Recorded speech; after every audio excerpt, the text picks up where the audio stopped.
अभी एक कोशिका है और यहाँ पर जो कोशिकाएं बनेगी वो कितनी बननी चाहिए?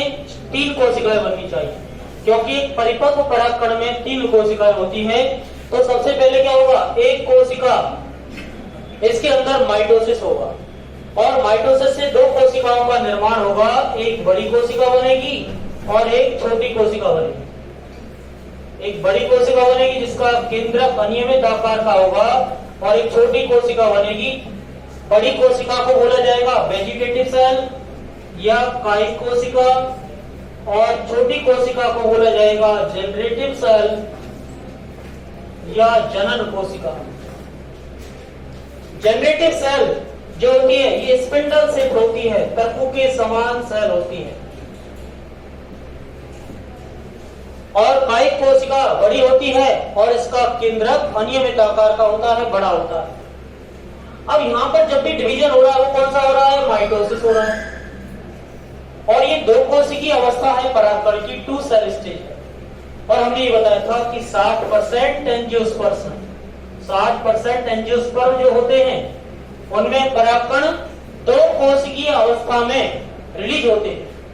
60% एंजियोस्पर्म में परागकण 2 कोशिकीय अवस्था में रिलीज होते हैं। पोलन ग्रेन्स 2 सेल स्टेज में रिलीज होते हैं।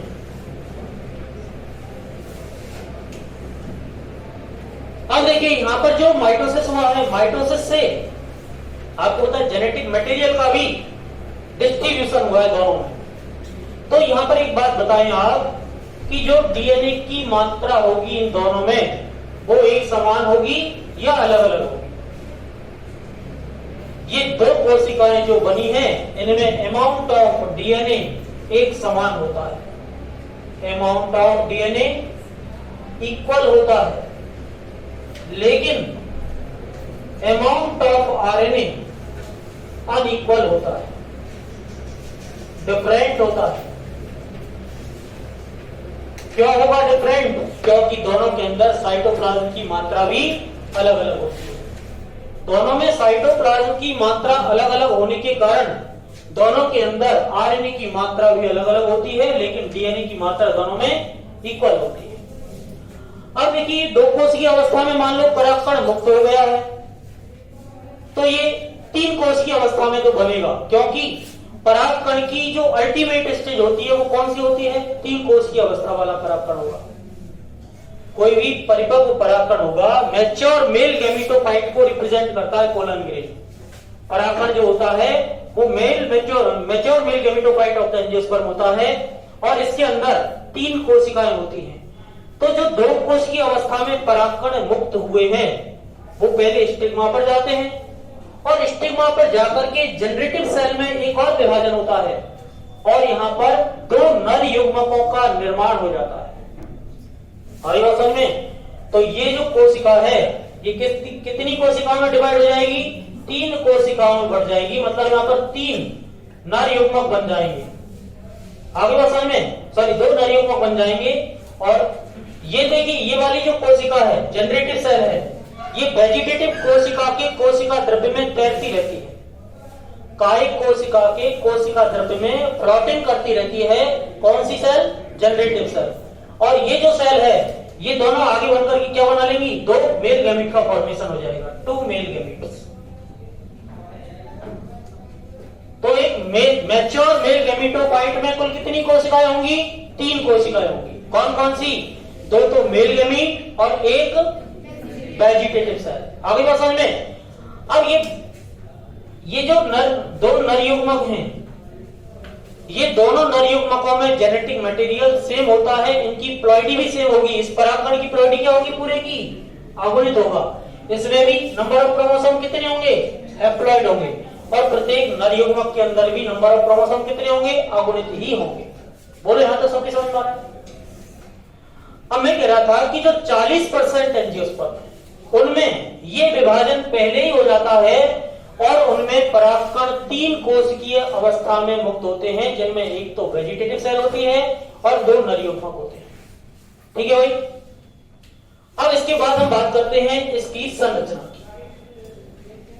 कल मैंने मैंने बात कर ली थी एक बार, मैं इसको और रिपीट कर रहा हूं। परागकण की जो संरचना है उसमें एक तो उसकी कोशिका झिल्ली होगी। नॉर्मली परागकण का जो साइज होगा वो 25 से 50 माइक्रोन होता है। कितना होता है? 25 से 50। और इसमें क्या होगा, इसके चारों तरफ एक तो होगी क्या,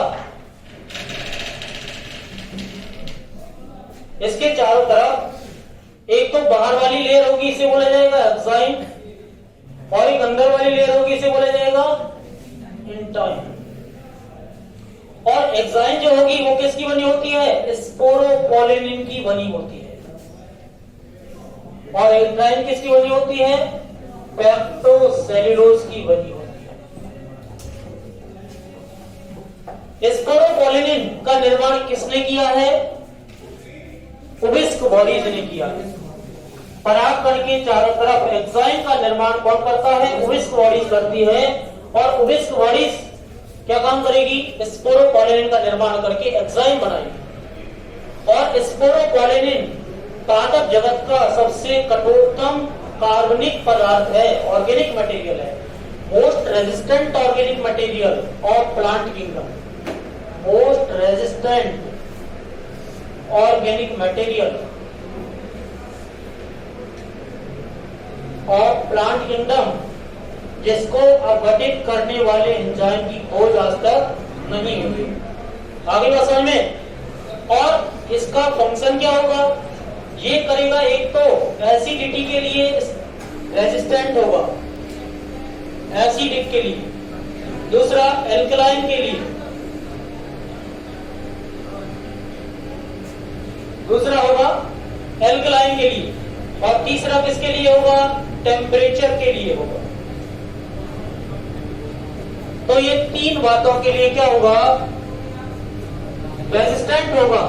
एक तो होगा टेम्परेचर के लिए, एक एसिडिक के लिए, और एक एल्कलाइन के लिए।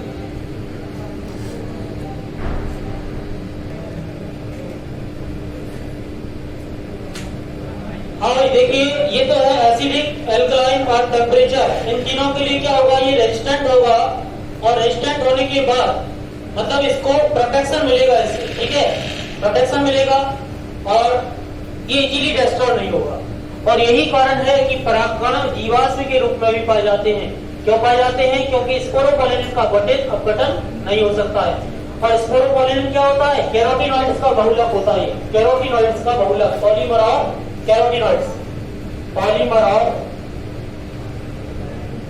कैरोटीनॉइड्स।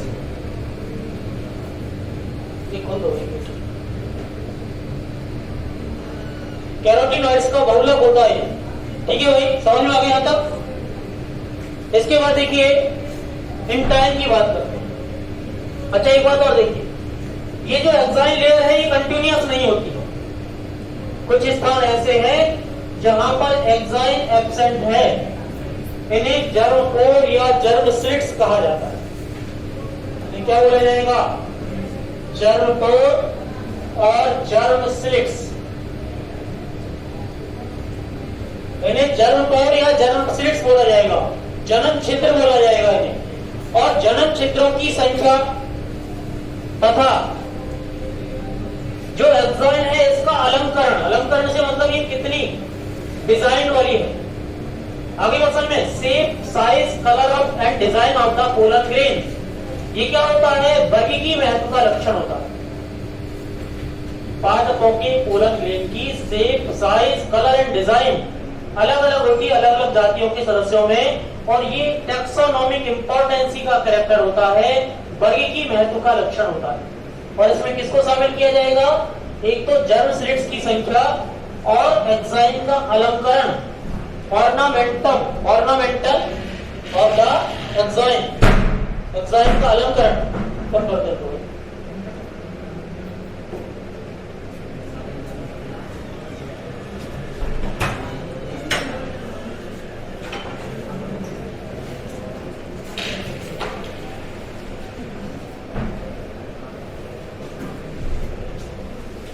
डक्टिंग करने से क्या इसमें एयर बहुत ज्यादा एयर हो जाएगी तो फिर प्रॉब्लम हो जाएगी, इसलिए इसको अभी खोल दीजिए। हाँ भाई, देखिए मैं ये बता रहा था कि टैक्सोनॉमी का जो अलंकरण है वो भी टैक्सोनॉमिक महत्व का लक्षण माना जाएगा। अलंकरण मतलब उसकी डिजाइन, ठीक है, shape, size, colour and design of the pollen grain is the taxonomic importancy character, ठीक है। अब यहाँ पर जितने छिद्र हैं, नॉर्मली कितने हैं? 3 हैं। तो जब 3 छिद्र होंगे तो उसे बोला जाएगा ट्राइकॉल्पेट कंडीशन, और ये मिलेगी किसमें? डाइकॉट्स में मिलेगी। और अगर मैं बोलता हूं कि यहां पर एक छिद्र होगा तो उसे बोला जाएगा मोनोकॉल्पेट कंडीशन, और ये किसमें मिलेगी? मोनोकॉट्स में मिलेगी। ट्राइकॉल्पेट कंडीशन किसमें मिलती है? डाइकॉट्स में मिलती है, क्योंकि उसमें 3 छिद्र होते हैं। और मोनोकॉट्स में मोनोकॉल्पेट कंडीशन होती है, इसमें केवल एक ही छिद्र होता है। इनका महत्व क्या है? यहां से होकर के पराग नलिका का निर्माण होता है, पोलन ट्यूब का निर्माण होता है, ठीक है। अब देखिए, अगर हम बात करें study of the pollen grain, पराग कणों के अध्ययन को क्या बोला जाएगा?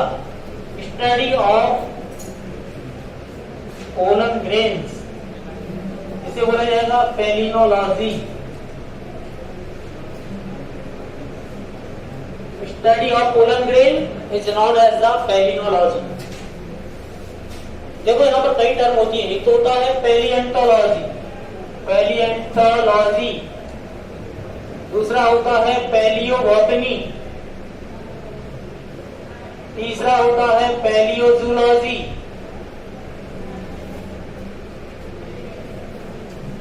ठीक है। पेलिएंटोलॉजी क्या होगा? ये पेलिएंटोलॉजी क्या होगा? जीवाश्मों के अध्ययन को पेलिएंटोलॉजी या जीवाश्म विज्ञान बोला जाएगा। और वनस्पति शास्त्र या बॉटनी के जीवाश्मों को, पादपों के जीवाश्मों के अध्ययन को पेलियोबॉटनी बोला जाता है। और जंतुओं के जीवाश्मों के अध्ययन को पेलियोजूलॉजी बोला जाता है। और पेलिनोलॉजी क्या होगा?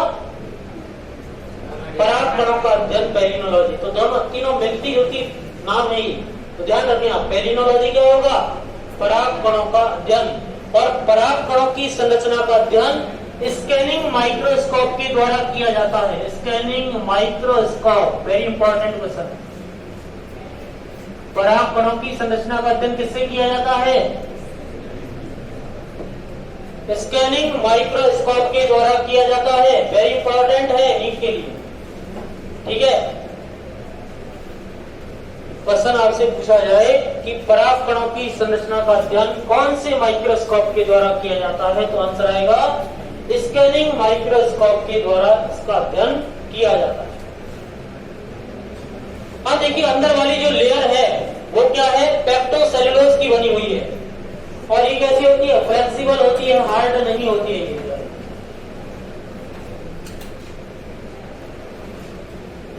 समझ में आ गया यहाँ तक? तो ये हो गई है पराग कणों की संरचना। अब देखिए, ये जो 3 कोशिकीय अवस्था वाला परागकण है या 2 कोशिकीय अवस्था वाला परागकण है, ये मुक्त हो जाएगा कहां से? पौधे से मुक्त होकर के इसका क्या हो जाएगा? जब परागधानी का प्रस्फुटन होगा तो आपको पता है कहां से होगा? स्टोमियम से होगा। और वो पहले वाटर को एब्जॉर्ब करेगा, हाइग्रोस्कोपिक होगा वो। और वाटर को एब्जॉर्ब करने के बाद वहां से उसका स्फुटन हो जाएगा। नॉर्मली अनुदैर्घ्य होता है, कुछ में अनुप्रस्थ होता है, लेकिन नॉर्मली हम माने कि अनुदैर्घ्य होता है, ठीक है। और वो सभी परागकण मुक्त हो जाते हैं। और मुक्त होने के बाद परागकण कहां पहुंचेगा? वर्तिकाग्र पर पहुंचेगा। वर्तिकाग्र पर परागकण पहुंचेगा तो ये क्या करेगा? शुगर सॉल्यूशन को एब्जॉर्ब करेगा, वाटर को एब्जॉर्ब करेगा। तो वाटर को एब्जॉर्ब करने से इसका वॉल्यूम बढ़ेगा, और वॉल्यूम बढ़ेगा तो ये वाली भित्ति तो कठोर है, तो ये तो बाहर नहीं आ सकती। लेकिन ये वाली भित्ति फ्लेक्सिबल होती है, तो ये वाली भित्ति अंदर से बाहर की तरफ ऐसे विस्तारित हो जाती है। और इसे क्या बोला जाएगा? पराग नलिका या पोलन ट्यूब कहा जाएगा। क्या कहा जाएगा? पराग नलिका या पोलन ट्यूब। और पराग नलिका की खोज जीबीएमकी नामक वैज्ञानिक ने पोर्टो लेका प्लांट में की थी, ठीक है। जीबीएमकी किसने की थी?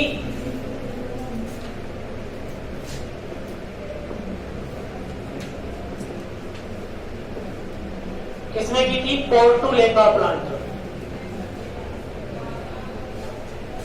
पोर्टुलेका प्लांट में की थी। किसने? जीवी एमकी ने। और जो मक्का की पराग नलिका होती है वो सबसे लंबी होती है, क्योंकि मक्का की वर्तिका सबसे लंबी होती है। ठीक है, सबसे लंबी पराग नलिका किसमें पाई जाती है? मक्के में पाई जाती है, मेज में पाई जाती है। Longest pollen tube, longest pollen tube किसमें होती है? मेज में होती है, मक्के के अंदर होती है, क्योंकि इसकी स्टाइल या वर्तिका सबसे लंबी होती है।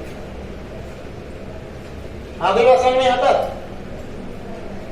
अब देखिए वहां तक पोलन ग्रेन पहुंचा है और उससे पराग नलिका का निर्माण हो गया है।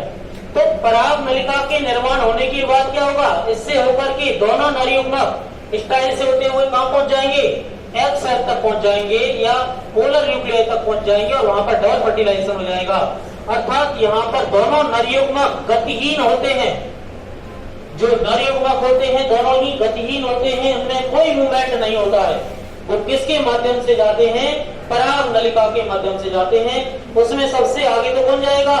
वेजिटेटिव सेल होगी और उसके पीछे से दोनों नरयुग्मक जाते हैं और दोनों ही नरयुग्मक परागण फर्टिलाइजेशन में भाग लेते हैं। आगे वो समझें। तो एंजियोस्पर्म के परागकण गतिहीन होते हैं, ये बात ध्यान रखें, क्योंकि इनमें कोई फ्लैजिला नहीं पाया जाता है। तो फिर ये गति किसके माध्यम से करते हैं? पराग नलिका के माध्यम से करते हैं। और पराग नलिका की लंबाई में वृद्धि के लिए बोरॉन और कैल्शियम तत्व की आवश्यकता होती है और इस प्रकार की सिंगेमी को साइकोनोगेमी कहा जाता है। ये बात बताया था।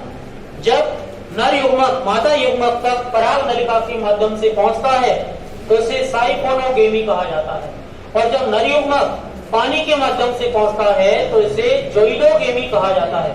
और ये आपको बता दिया था, एल्गी, ब्रायोफाइटा, टेरिडोफाइटा और लोअर जिम्नोस्पर्म में जोइडोगेमी मिलता है, जबकि हायर जिम्नोस्पर्म और ऑल एंजियोस्पर्म में साइकोनोगेमी देखने को मिलता है।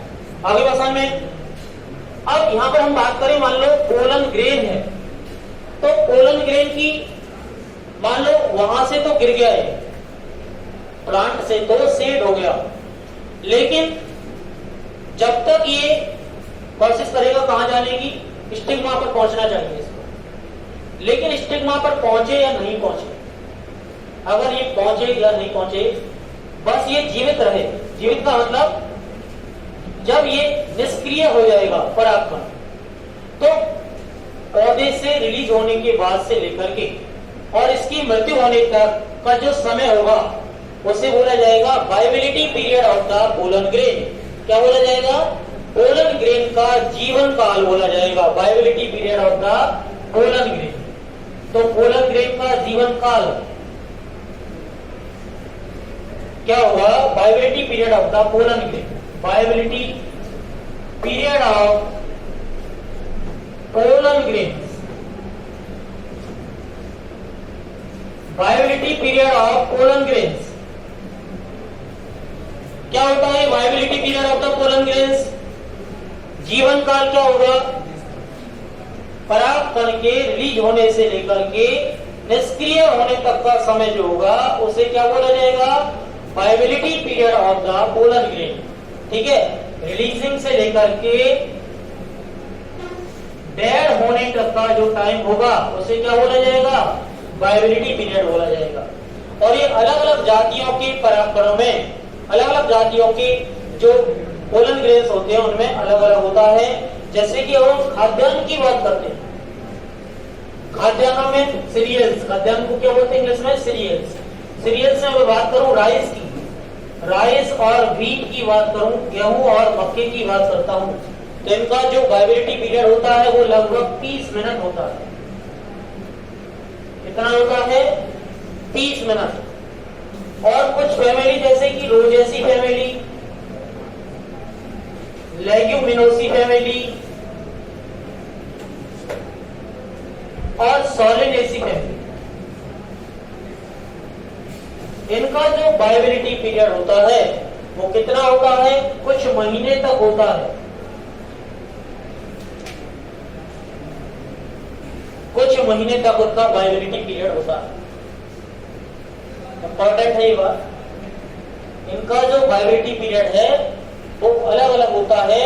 राइस और व्हीट में तो ये लगभग 30 मिनट होता है, और रोजेसी, लेगुमिनेसी और सोलेनेसी फैमिली के मेंबर्स में ये लगभग कुछ महीने का होता है। बोलो, सबकी समझ में आ गई यहां तक बात? इसके बाद हम बात करते हैं पराग कणों के हानिकारक और लाभदायक प्रभाव उसके, कि मानव के ऊपर उसको क्या हार्मफुल इफेक्ट है और क्या यूजेज है उसके। तो अगर मैं बात करता हूं पराग कणों के हानिकारक प्रभावों की बात करता हूं,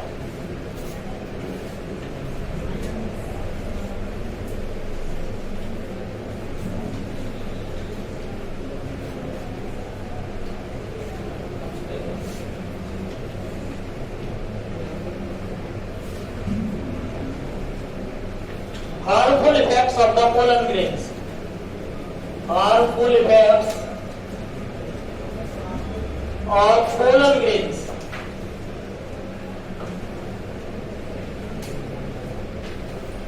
harmful effects of pollen grains क्या होते हैं ये? देखिए, परागकण जो होते हैं एक तो एलर्जन का काम करते हैं, एरो एलर्जन, जो वायु के साथ हमारी जो रेस्पिरेटरी ट्रैक्ट है, श्वसन पथ है, वहां तक जाते हैं और वहां पर क्या करते हैं, ये रेस्पिरेटरी या ब्रोंकियल एफ्लिक्शंस पैदा करते हैं, रेस्पिरेटरी क्रॉनिक रेस्पिरेटरी डिसऑर्डर,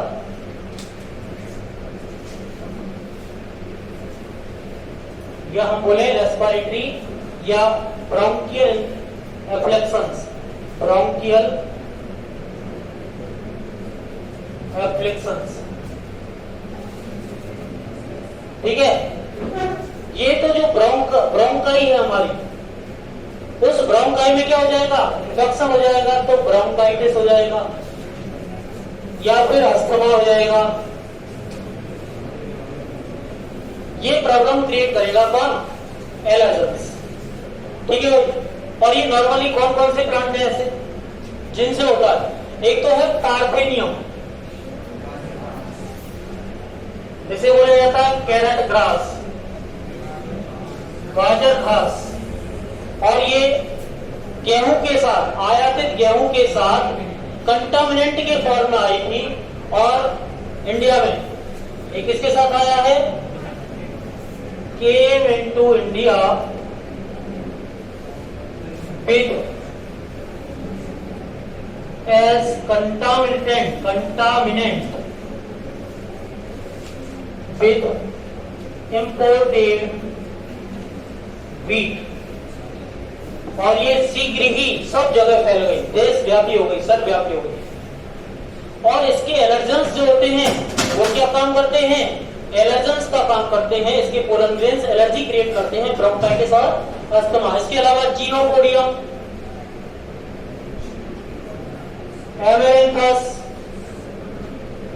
एमेरेंथस, ठीक है, सॉर्गम,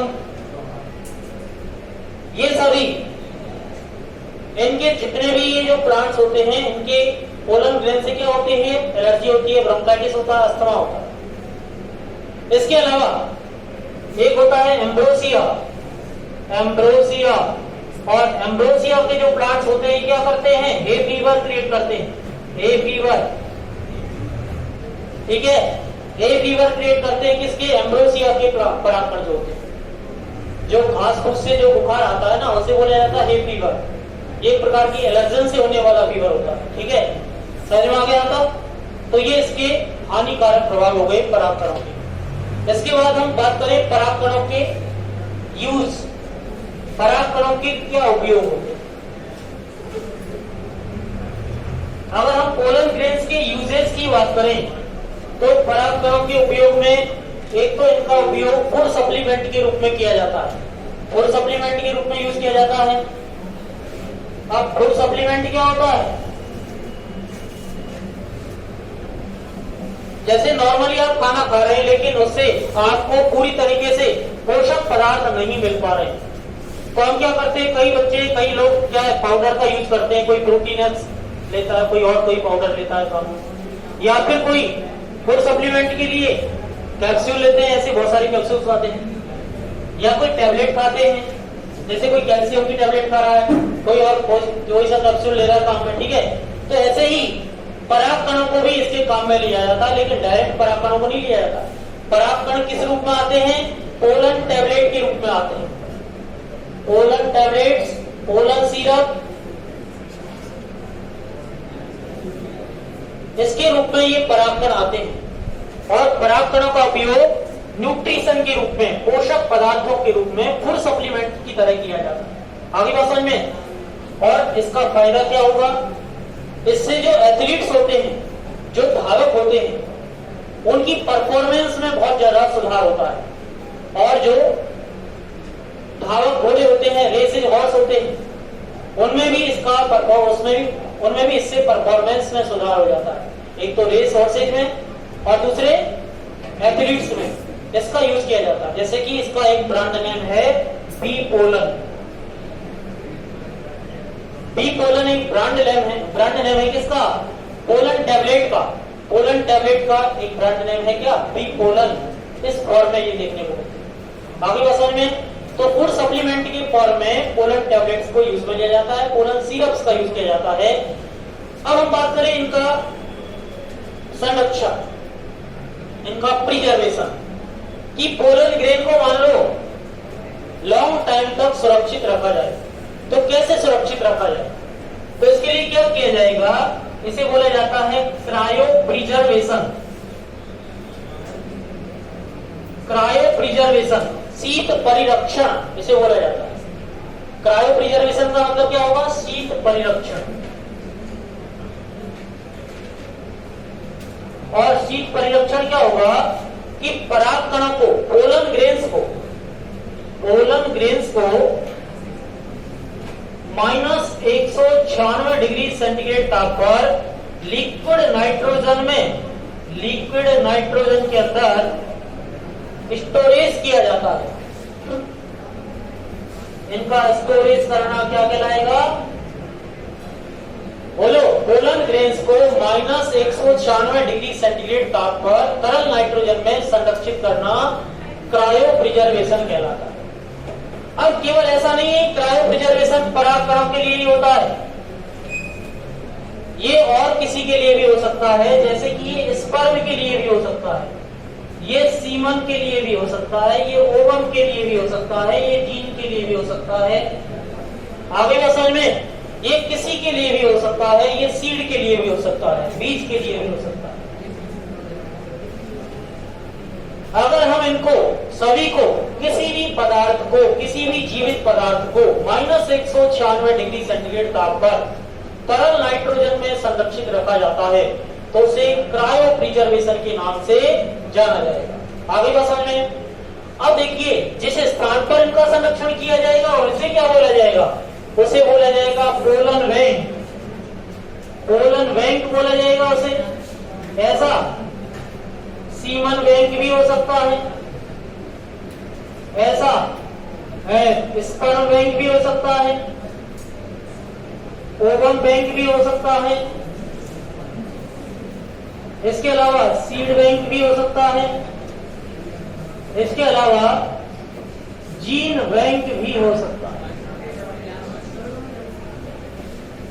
आगे बात समझ में। तो pollen bank, semen bank, sperm bank, ovum bank, seed bank, gene bank, ये सभी क्या है? ये ऐसे स्थान हैं जहां पर किसी भी लिविंग मटेरियल को -196 डिग्री सेंटीग्रेड ताप पर तरल नाइट्रोजन में संरक्षित रखा जाता है। अब एक बात देखिए, आप इसको संरक्षित तो रख रहे हैं हम, लेकिन कहां पर रख रहे हैं? जहां पर इनका निर्माण हो रहा है वहां इनको संरक्षित नहीं रखा जा रहा है। उस स्थान के अलावा दूसरी स्थान पर संरक्षित इनको रखा जा रहा है।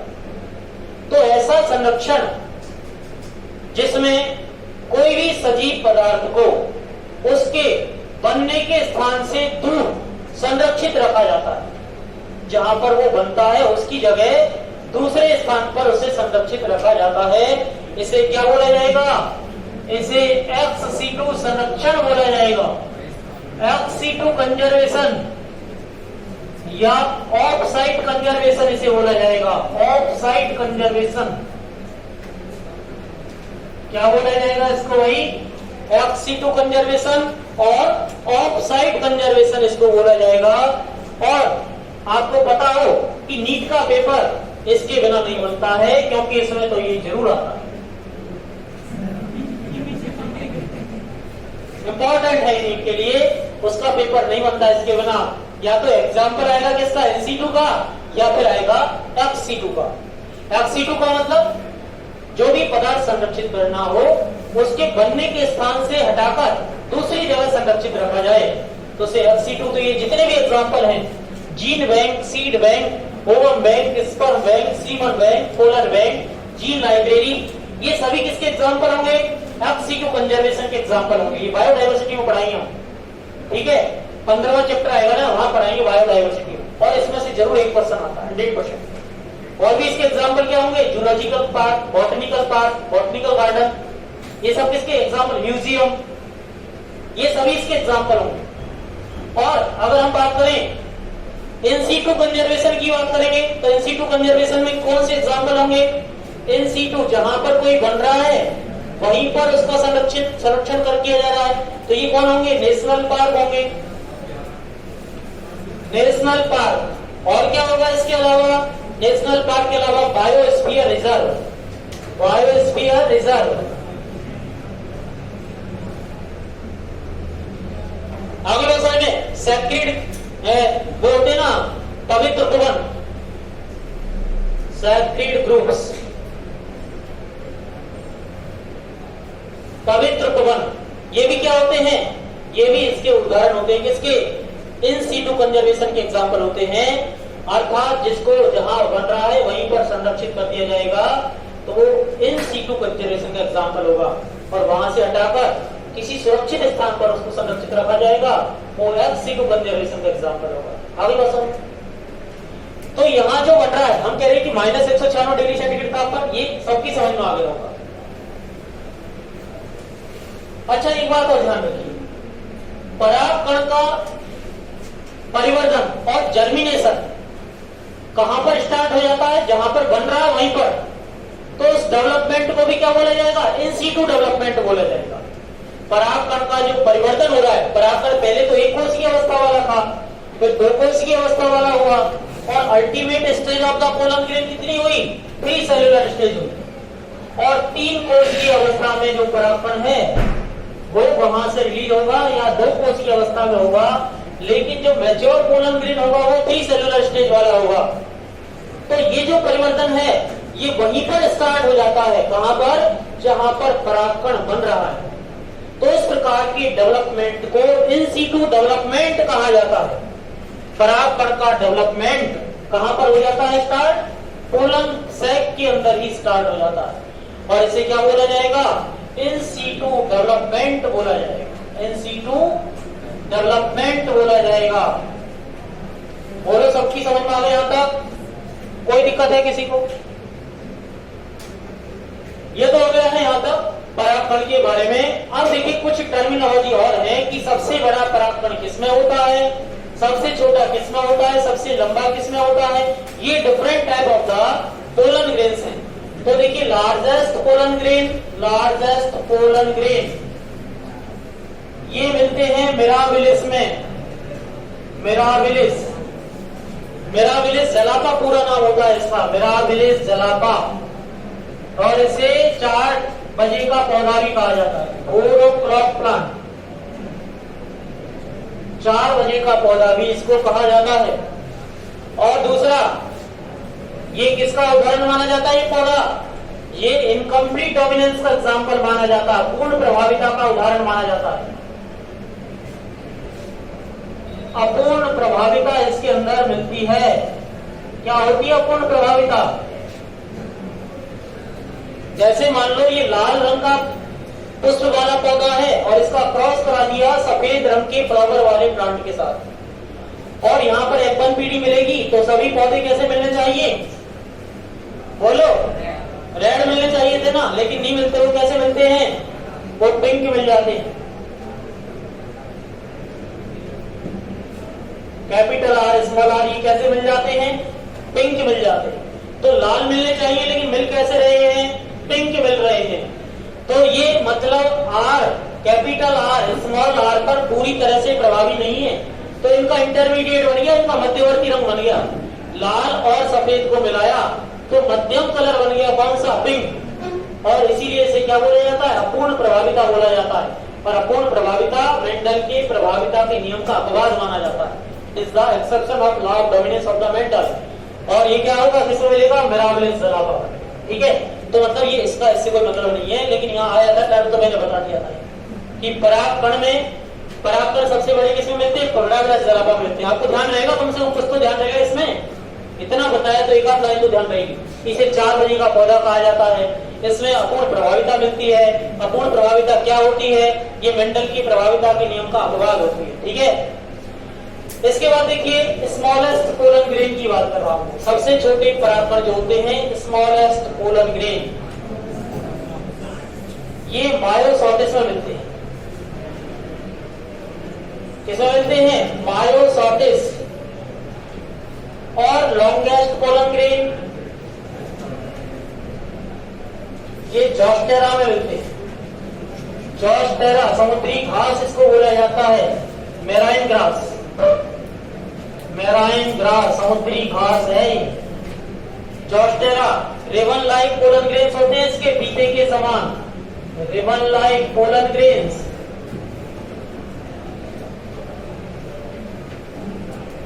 पीते के समान परागकण किसमें पाए जाते हैं?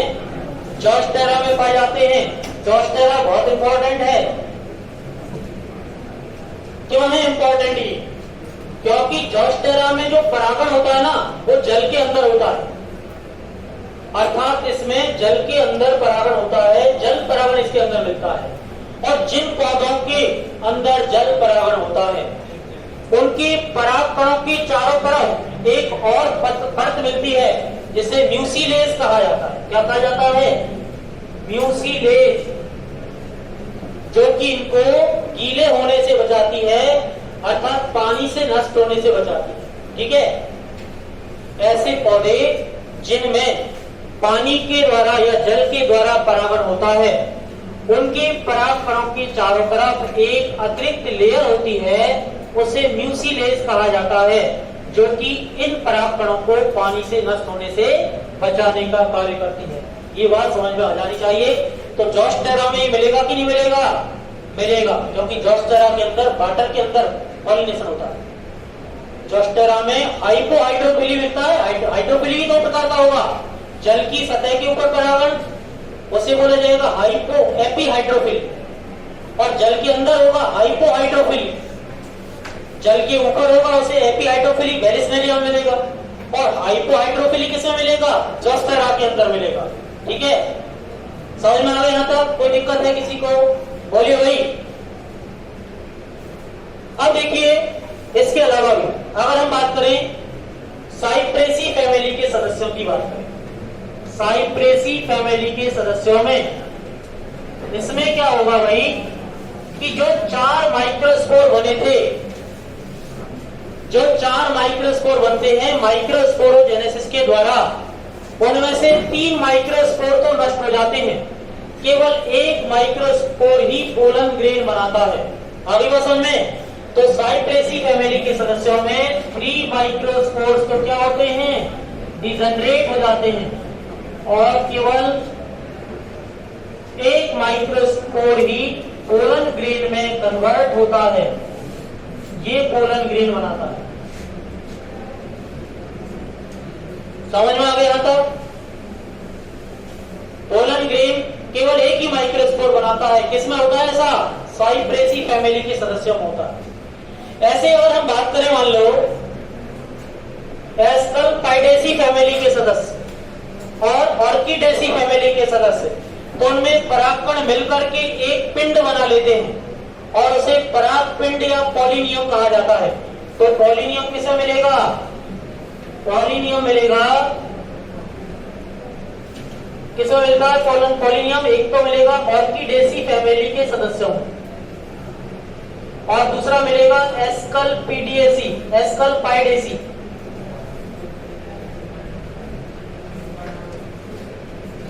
एस्करपाइडेसी फैमिली के सदस्यों और इसका उदाहरण क्या होगा? कैलोट्रोपिस।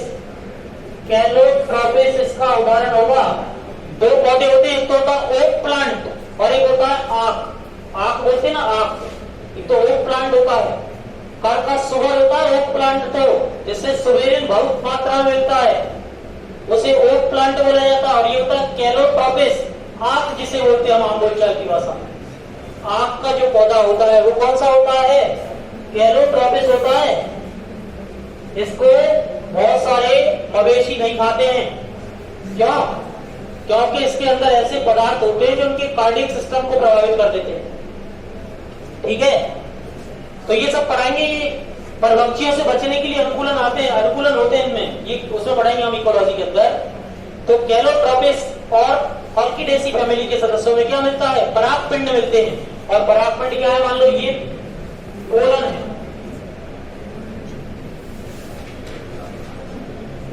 ये पोलन है। और ऐसे ही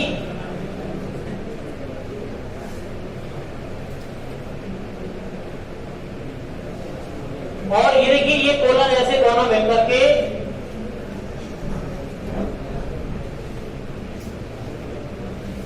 ऐसे ये उपकरण बना लेते हैं। और इस उपकरण को क्या बोला जाता है? ट्रांसलेटर उपकरण बोला जाता है। क्या बोला जाएगा इसे? ट्रांसलेटर उपकरण, एपरेटस, ट्रांसलेटर एपरेटस, इसे बोला जाएगा ट्रांसलेटर एपरेटस। ट्रांसलेटर उपकरण इसको बोला जाएगा। ठीक है, तो ट्रांसलेटर एपरेटस क्या होगा भाई? समझ में आ गया होगा आपके? क्या होगा?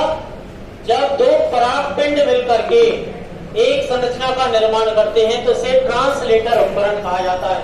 जो किसमें मिलता है? कैलोट्रोपिस में मिलता है। और किसमें मिलेगा? ये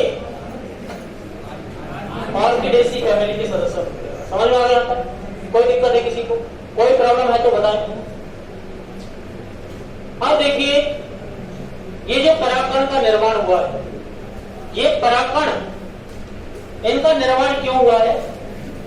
ताकि सीड का निर्माण हो सके, बीज का निर्माण हो सके। और बीज का निर्माण कब होगा? जब ये परागकण स्टिग्मा पर पहुंच जाएंगे और वहां से फर्टिलाइजेशन करेंगे और बीज का निर्माण होगा। तो इनको वहां तक पहुंचाने के लिए कौन ले जाएगा इनको वहां तक? अरे पराग नलिका तो स्टिग्मा से लेकर के ओवरी तक ले जाएगी। मेल प्लांट से फीमेल प्लांट तक कौन ले जाएगा? या तो वायु के द्वारा पहुंचेंगे। जब ये वायु के द्वारा पहुंचेंगे तो इसे वायु परागण। लेकिन वायु मैंने बोल रहा था कि हवा चल रही है, कि इनको ले जाने के लिए थोड़ी चल रही है। ठीक है, कि परागकणों को ले जाएगी, कि पानी बह रहा है, कि नदी बह रही तो परागकणों को ले जाएगी वो, इसलिए बह रही है। तो बाई चांस होगा। ठीक है, तो इसलिए बहुत ज्यादा मात्रा में परागकण रिलीज होंगे। दूसरी बात, इनको बोला जाएगा एबायोटिक फैक्टर, अजैव कारक, परागण के अजैव कारक। और एक जैविक कारक होंगे। तो जैविक कारक कौन कौन से होंगे? कीट होंगे मोस्टली। और कीटों में भी जो हनी भी होती है वो डोमिनेंट पॉलिनेटर होती है, सबसे प्रभावी परागणकारी होती है। ठीक है, अब एक बात करेंगे हम कि जो परागकण डायरेक्ट जा रहे हैं, मतलब पानी से जा रहे हैं या हवा के द्वारा जा रहे हैं, उनके लिए पौधे को कुछ अतिरिक्त मेहनत करने की आवश्यकता है क्या? कि उनको कलर नहीं बनाना है, कलर को कीटों को अट्रैक्ट करें, फ्रेग्रेंट खुशबूदार नहीं बनाना उनको ताकि कीट अट्रैक्ट हो, या फिर उनको मकरंद युक्त भी नहीं बनाना। आगे बात समझ में? तो ऐसे पौधे जिनमें वायु परागण या जल परागण होता है, उनको परागण के लिए अतिरिक्त ऊर्जा खर्च नहीं करनी पड़ती है।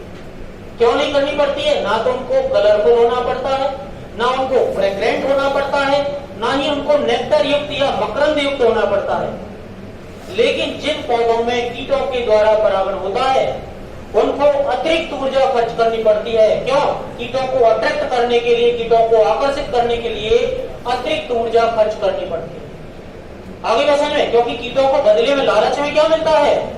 या तो नेक्टर मिलेगा, या फिर कलर मिलेगा, या फिर फ्रेग्रेंस मिलेगी। लेकिन कुछ तो ऐसे होते हैं कि नेक्टर भी ले गए और परागण भी नहीं किया, तो उन्हें क्या बोला जाएगा? मान लो पोलन भी ले गए हो और परागण भी नहीं किया तो उन्हें लुटेरे बोला जाएगा। ठीक है, तो क्या बोला जाएगा? उन्हें पोलन रॉबर्स बोला जाएगा। पोलन रॉबरी का क्वेश्चन आ चुका है नीट के एग्जाम में। पोलन रॉबरी क्या होती है? पोलन रॉबरी पोलन रॉबरी क्या होगी कि ऐसे उन्हें बोला जाता है पराग दस्यु, पराग लुटेरे। हाँ, पराग को लूटने वाले, मतलब जो नेक्टर भी ले जा रहे हैं, पोलन भी ले जा रहे हैं, लेकिन परागण नहीं कर रहे, उन्हें क्या बोला जाएगा? पोलन रवर्स बोला जाएगा, और इस घटना को पोलन रॉबरी कहा जाएगा। बोलो, समझ में आ गया था सबके?